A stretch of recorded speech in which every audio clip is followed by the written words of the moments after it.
cheap gas is pretty awesome, right? But what if I told you that cheap gas is actually costing you literally thousands of dollars per year compared to if it were more expensive? Wait, what? How does that even make sense? Well, this cheap gas is trapping you and everyone else in a system designed to bleed your wallet dry. Let me explain.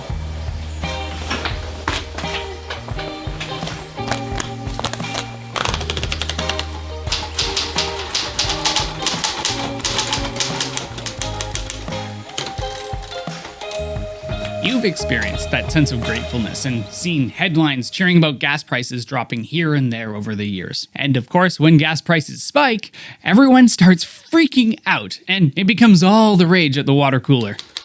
We design our lives around gas prices and the automotive industry, literally choosing where we live our lives based on how long of a drive it takes to get to work. But as a North American society in general, we don't consider much else other than gas prices. No, like really, if I were to ask you how much it costs you to drive to work every day, you'd say something along the lines of like, well, depending on the gas prices, it's around $60 a week. Right? I mean, like, that's how we think. So statistically, people in the USA travel a nationwide average of 42 miles daily. That's a lot. So I get why people say oh yeah, like the $60 a week or something. In Canada, the average round trip commute distance by car is about 17.4 kilometers. But for some car commuters, trip durations are rising well past an hour. If you're driving that much, the most obvious cost is the one that's right in front of you at the pump. Like, it's ticking upwards as you're filling up the gas tank. But before we get into this further, let me just quickly show you something that you've probably never seen before, and it's pretty important to understand.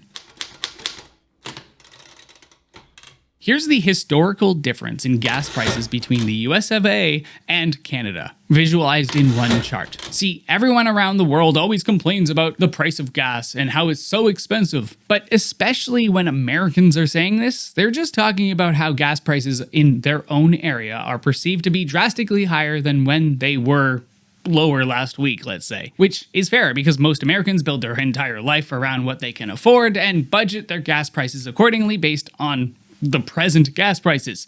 Well, actually, most people don't actually budget at all, so there's a whole other video that I made about that problem. Anyway, no matter if you budget or not, once you set up your life a certain way, so like you drive a certain number of miles per or kilometers per week, you can't just drive less if gas prices suddenly spike, even if you wanted to. Well, we'll actually get into that. It's why the demand for gasoline is pretty inelastic. Your need for fuel doesn't rise or fall, but the gas prices sure as frickin' heck rise and fall, right? You can think of it like a rubber band.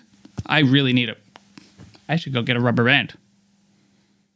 B-roll! You can think of it like a rubber band that just won't stretch. Along with that, Americans don't compare their average gas prices to the rest of the world because it's actually not really that easy. It's actually really hard to understand how much it costs for a liter or a gallon, just like it's difficult to figure out a meter versus a foot or a mile versus a kilometer. We all live in our bubbles, and change is pretty hard. But then there's this graph. It shows just the last decade of the average retail price of gasoline for Canada and the USA in either gallons or liters. So I combined the two for you. This is so both the Canadians and the rest of the world and Americans can stare at this graph and get something out of it. For comparison's sake, this is really important so you can see visually the difference and compare it to all of our own different experiences. You can see that here in Canada, we consistently pay way more than what Americans pay. Always. With no exceptions at all. Like, look here at that massive price spike in 2022 that I think we all remember quite well. At least I do. My wife and I had been e-bike commuting for years at that point and avoided driving our car for weeks. We were pretty glad to have already been set up with our e-bikes to pedal right past the gas pumps. Meanwhile, everyone in the US was freaking out about an average gas price of $4.85 per gallon or $1.30 per liter. The rest of the world is probably laughing right now. That was like the average peak price in oh man, it's actually pretty laughable because that's a pretty low price. Meanwhile, the rest of the world was dealing with average gas prices hovering around $8 per gallon. Some way more. Again, we're talking averages here. Like, we're talking about the average gas price in Canada at the same time being $8 per gallon, or $2.10 per liter approximately on average. Just for comparison's sake, I think that's a pretty good graph. And right now, Americans watching this are probably saying, wow, I'm glad our gas prices are so low. Oh, don't worry. What you're seeing isn't actually helping you save money. Just wait for the reveal. Here, you'll see how the US gas prices compared to other countries. I jammed these numbers into a spreadsheet, stripped away the local price per liter, and just made a chart of these 11 countries and how their average gas prices compared in USD per gallon. Out of these 11 countries that GasBuddy decided to compare for one reason or another, Brazil has the closest to the US of A, but also has some weird currency disparity going on compared to the US dollar. But in general, that sucks for the rest of the world, right? America for the win. Cheaper gas prices means cheaper living and more take-home pay for Americans. Right? Well, y'all are paying for it anyway. The money to subsidize and make gas cheap has to come from somewhere. I don't know if you've ever thought of this, but it's true. The money it can't just appear. Cheap gas isn't cheap in isolation. The cost is just hidden in the lack of, unfortunately, your American freedom. And a little bit less in Canada, and a little bit less even in the rest of the world. So much for freedom as advertised, but so little freedom is actually had in the US, unfortunately, where there's a secret tax that no one ever talks about. We're almost to that part. We just need to cover a few more things so that you're in the loop. Like I said a bit ago, when you ask someone how much it costs to drive, almost universally, people answer with how much it would cost them to fill up their gas to drive from a place to place. For car commuters, it becomes how much it costs per week, every 2 weeks, or 3 weeks, or every month, or whatever to fill up their gas tank. So for me, driving from London, Ontario to Toronto and back would be around 360 kilometers. And with gas prices averaging around $1.19 per liter right now, which is actually pretty cheap, a quick calculation means that it would cost around 39 Canadian dollars. The same distance of a trip in the USA would be a round trip from Los Angeles, California to Bakersfield and back again. But gas is just 14% of what your car actually costs. That $39 cost of the trip doesn't take into account any of the other costs of driving, some of which are flat rate for the year, and most of them increase the more you drive. And that annual cost fluctuates even more depending on which car, truck, van, whatever you choose to drive, buy, finance, own, operate, and maintain. But it's even more than those costs. And before you say, no, Ben, you're wrong, you don't think the government would say no to taking your money, right? Then why, if driving was not so expensive, would the provincial government of Ontario, Canada, allow for businesses to be able to write off 60.5 cents per kilometer up to 10,000 kilometers? That's what the government has put together, saying, hey, we know that it costs a lot to operate a vehicle and drive with it. For every kilometer that you drive, it'll cost you like 60.5 cents. So you can write that off as an expense against your income. I have my thoughts on that too, because most of the time I'm actually able to get around on a bike for when I'm operating my business, but that's for another video. I'm just saying, it's official. Driving 360 kilometers comes to something like 215 Canadian dollars, accounting for everything according to the government. And because government accountants are probably actually fiscally conservative, that's probably on the lower side too.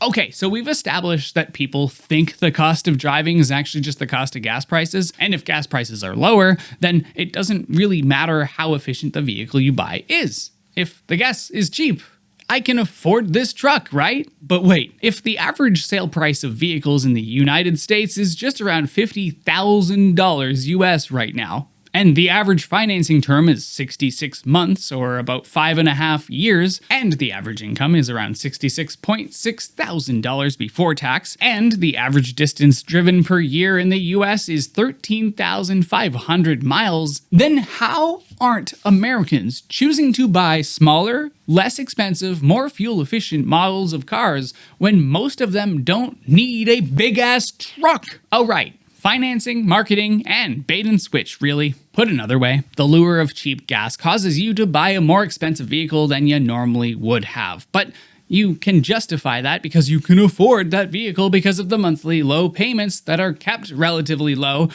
but you pay more in the long term because you pay more into interest than into principal of the vehicle, and the gas prices are kept low while they bleed you dry. Because what really matters is the full cost, not the monthly cost. The whole point is that you're getting bled out slowly.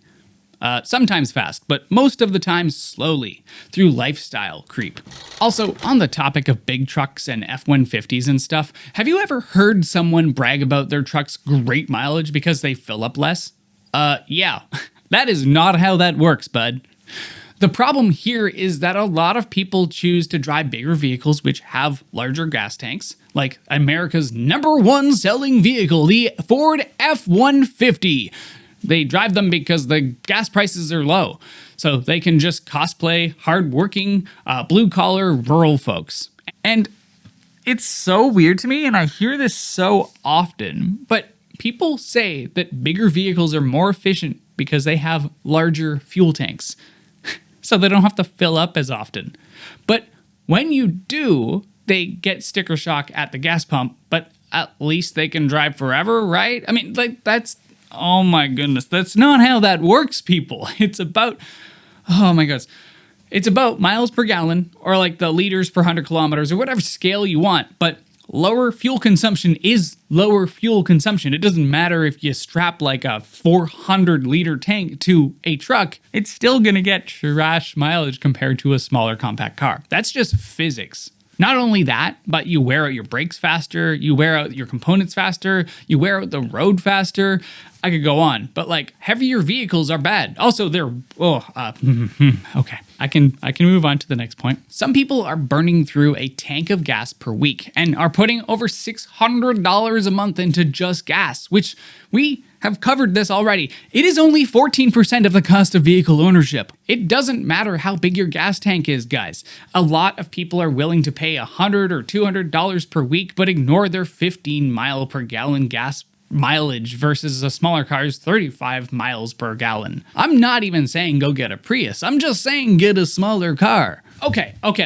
So where am I going with all of this? Psychology and the never-ending cycle of car dependency is where I'm going. See, when you have an F-150 pickup truck as your #1 selling vehicle in a country like America that often has great distances to cover, so you'd actually think that people would get something more efficient, so a smaller car to cover those vast distances, and every time you get to the gas pump, it sticker shocks you. It distracts from the long-term costs of owning that same vehicle. So like maintenance and depreciation and tires and insurance and the fact that you choose to drive everywhere because of all of that sunk cost. You're already in so deep and paying a high fixed cost that driving a bit more won't make that much of a difference in the end. At least that's what you think. But oh man, are people wrong when they think that? The never-ending cycle of car dependency is real. Because cheap gas fuels a vicious cycle of car dependency. Let's connect the dots for you. More driving means more traffic. More traffic usually means that people demand wider roads, even though road widening has never solved traffic, ever. So your taxes go up to pay for the buildings of wider roads, which means larger distances between destinations and places. Larger distances between destinations and places means very limited walkability or bikeability, and that puts incredible amounts of strain on infrastructure and the ability to have public transit to be efficient or even exist in the first place. So the result is that your cheap gas is subsidizing your hellscape, where oftentimes there's no trees and stuff and no vegetation vegetation. And so, oh my goodness, heat islands. That's a whole other thing. So the result is that your cheap gas is subsidizing the hellscape in which you live, which is almost everywhere in the USA. You need a car to get eggs 20 or 40 or 50 miles away because there are no shops nearby. This is also a zoning issue, but don't forget that the automotive lobbyists are pushing all the time for more car-centric development for over like a century now. But they are absolutely still working very hard to make sure that you are forced to own a vehicle.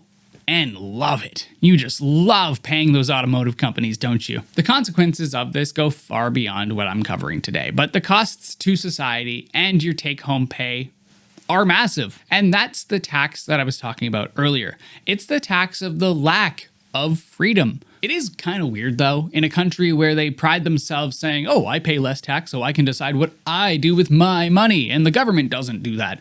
Well, I mean, you are subsidizing road construction, which is public infrastructure, etc., blah, blah, blah, blah, blah, and all the things that go into making the roads. You end up paying more tax because you're also forced to be taxed to own a car because you have no other options of getting around. So it's actually like you're taxed way more than other countries that are taxed officially more, because those high tax rates actually do things and pay for things and don't just go towards buying more cars on an individual basis. They pay for things like public transit and, or maybe you don't, healthcare. I'm sorry, shots fired. Yep. Anyways, speaking of healthcare, driving leads to so much of a sedentary lifestyle and more air pollution that causes massive health problems, which costs you and your family more. Again, another tax for living in a car-centric hellscape. No sidewalks and sprawl for miles means social isolation and destruction of local ecosystems, which makes summer hotter and winters colder, which also means that no community is had without a car. And even with a car, it costs you just to go hang out with people by driving. And we already discussed the cost per mile way before. It's not just gas. It's really difficult to hang out with anyone unless they're really, really close by walking or biking over, and you are forced to drive. Oh, let's go to the local pub. Oh wait, you would have to drive there. And so there's also a massive issue with drunk driving, but that's an entire other issue. Again, there's so many issues that are caused by this. Are you getting it now? Like seniors and kids and teens and those with disabilities or those on lower incomes are trapped if they cannot drive or afford to own, operate, and maintain a car and a driver's license. And that's actually discrimination through design. And you wonder why depression and social isolation is on the rise, along with all of the cost of living spikes. Yeah, costs of vehicles are also going up. And then you're forced to pay that because you can't get around without a car. You're going to say it's not a tax. That is what a tax is, being forced to pay. That is a tax. You're going to tell me that that's not a tax when you don't have the choice to not drive? I think you need to, really do some deep thinking there. So, why is gas cheaper in the US? They've sacrificed public transit for highways. You need to pay thousands more annually in hidden car costs, so like depreciation and insurance and maintenance, beyond the pump. Cheap gas tricks you into buying oversized vehicles that you don't truly need, like trucks and SUVs. It traps you into endless car dependency. No walkable towns, no efficient buses or trains. Your taxes fund expensive road sprawl instead of schools, parks, and healthcare. You notice that the education system and roads and everything are falling apart? Oh my goodness. Yeah, it all goes together. Yep. Protests are even hard to get going because everyone needs to drive such far distances to get anywhere. You lose your freedom. You essentially can't get groceries or see friends or family or live fully without a vehicle. Your health suffers. Sedentary commutes and polluted air raise your medical bills. Society then fractures, so you have isolated seniors and stranded teens and inequality for low income or non-drivers. Your time is stolen, so you have hours of your life lost in traffic jams created by car-centric design, which lane widening does not help. The environment then pays because of the sprawl that destroys nature and worsens climate disasters, costing you long-term by increasing your housing and all your insurances. It doesn't matter that you may not believe in climate change because the insurance companies definitely do, and they will bill you for it. Like, that's the simplest way I can put it without elaborating for the next 20 minutes. I've already gone on long enough. So let's move on to the solutions part of the video. How can you break this car-centric cycle?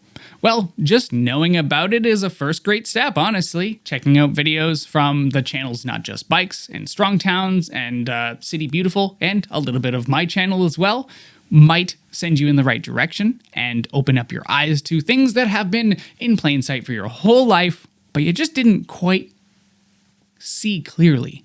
Those videos will also put a finger on that weird feeling that you've always had when you're driving through the wastelands of downtowns that you might remember were thriving years ago, but before buildings were bulldozed to make way for parking lots, in turn, that destroyed the downtowns.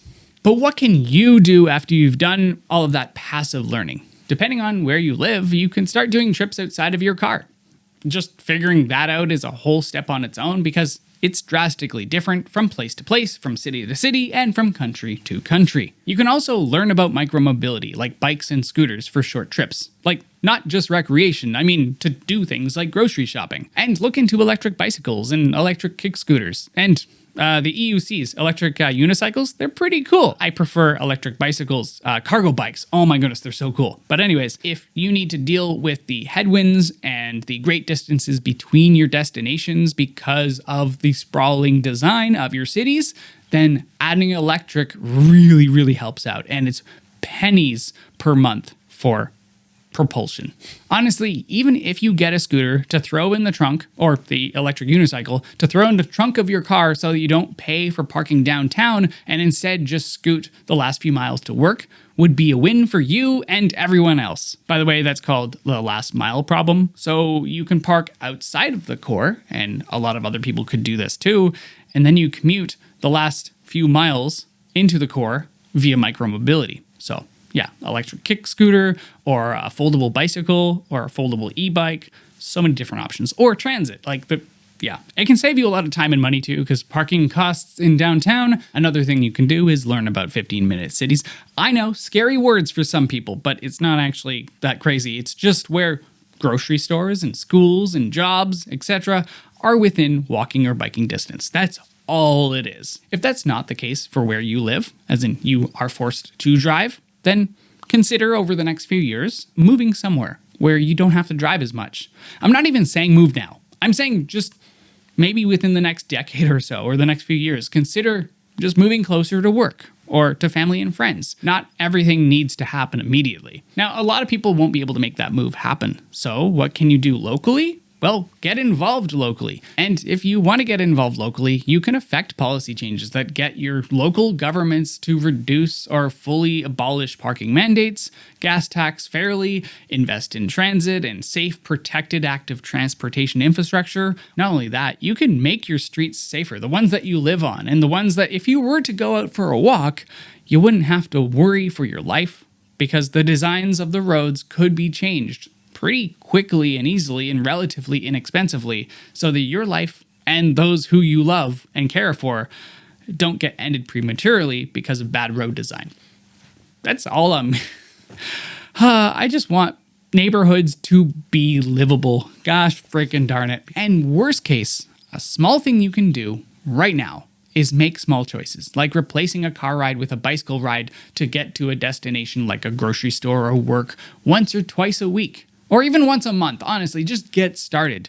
Start small and get used to it. Create habits. There are just so many things you can do, but they're all for separate videos. If you want to know more about why everyone you know is secretly broke and in debt up to their eyeballs, then I made a video about that and you can check it right here. And if you're tired of car dependency draining your wallet, hit subscribe, like the video, and comment below with your car hell experiences. And if you want to help me make more videos like this, join me over on Patreon, where you'll get early access to new videos, behind the scenes content, and more. Let's build cities where cheap gas isn't a trap, it's just simply irrelevant to your life.